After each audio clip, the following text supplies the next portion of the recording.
Hey, what's up you guys? My name is Henry Sierra, and thank you for clicking on this video. On my channel you can find my journey through filmmaking as I pursue my passion through these videos. I also talk about creative theory, things like the approach, the perspective, the mindset, and things that you can do to make yourself better on this platform over time. Now with that being said, if you guys enjoy any of this video or it helps you guys at all, please remember to hit like and subscribe if you...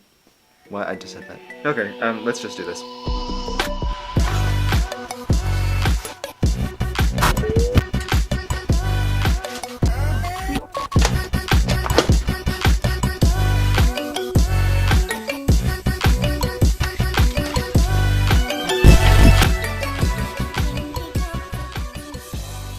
Okay, so I think this is the same advice that other bigger creators, like other influencers, like video influencers or people like that make videos on YouTube that kind of help you learn how to grow on YouTube. They're always saying, make videos on YouTube that most people can watch. And I think that that is kind of a broad statement because it's not that easy. And I think that most of us can agree that it's not that easy because if it was that easy, everyone would do it, right? So let's get into like what they really mean by that and how I've kind of started figuring that out for my channel. So now I'm not taking direct quote from this when I explain this, but usually they're saying like make your videos most accessible to people, like make them very niche, that way that they can be accessible to the people that are actually searching for them. So that's what we're talking about here, accessibility.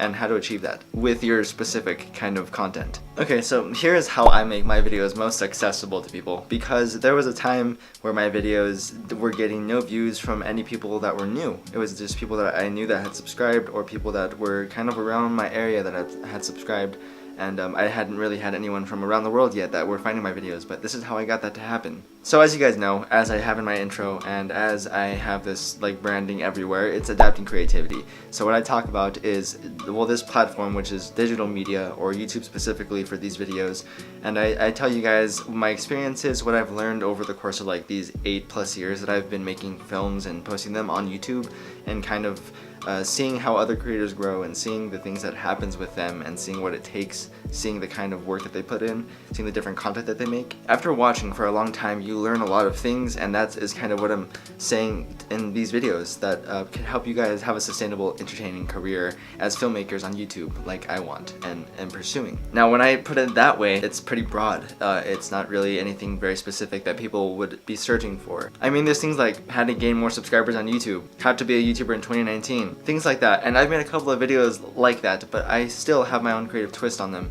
with that branding. Only I kind of mixed those two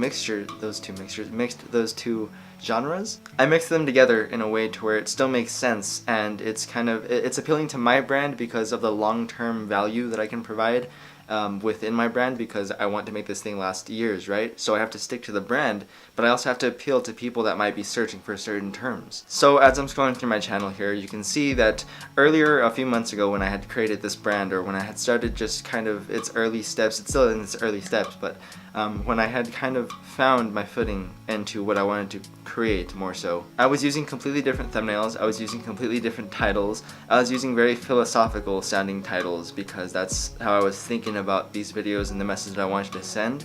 But then I was like, you know what, YouTube is a search engine, and it took me a while to really understand what that means because, well, it's a search engine, right? So everyone should be searching different keywords no matter what, but not really in a philosophical way are most people going to do that. Most people are just going to be like, Mr. Beast commented on my video, Cody Warner crushing YouTube marketing, is Chuck E. Cheese dying after Shane Dawson's conspiracy video? See, I use relatable keywords, relatable titles that everyone can search for that appeals to a larger audience than what these specific philosophical ideas that I am putting out there can relate to. Once I can kind of mix these topics together and form a coherent story out of them, or a coherent structure that people can understand very easily and kind of connect to, that's basically when it's just a matter of repetition and practice over a long period of time and gaining that skill. That way you can create great quality content as well as tailor that content to an audience that you can grow with. For some reason, I just started feeling like I'm gonna pass out. What? I'm just gonna like go get some water or something, maybe that'll help. But I want to know from you guys first, the content that you create, the kind of niche that you were trying to head towards, how do you think that you can mix that with something that is more searchable? That way it's still your content, but it's also mixed with something that appeals to your audience, like a one-for-one situation. Alright, and with that being said, that is the end of this video. I hope you guys have enjoyed, and with that being said, I post on Mondays, Wednesdays, and Fridays, and I will see you guys in my next video. Bye.